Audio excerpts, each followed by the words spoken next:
So Ted Nelson, really strange guy. He had a BA in philosophy, master's in sociology. So he had this really interesting idea, weird like I said, where this piece of paper, where when you write, it's blocked off by four sides, or four walls as he calls it. And he thought this was very limiting, so he had this concept. He thought this concept would go away with the invention of the computer, but it did not, obviously, with Microsoft Word, which kind of mimics the paper. So he proposed this gigantic electronic library, which he can access by any terminal on Earth.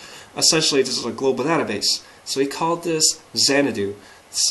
He came up with this project Xanadu, which he worked on for over 40 years, and yet still hasn't been released.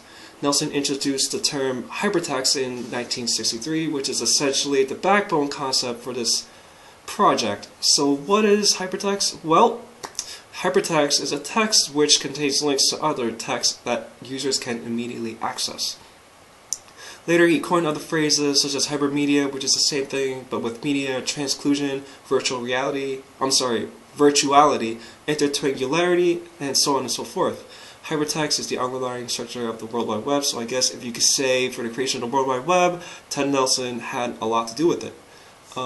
Wired.com has deemed Xanadu the longest running vaporware to exist.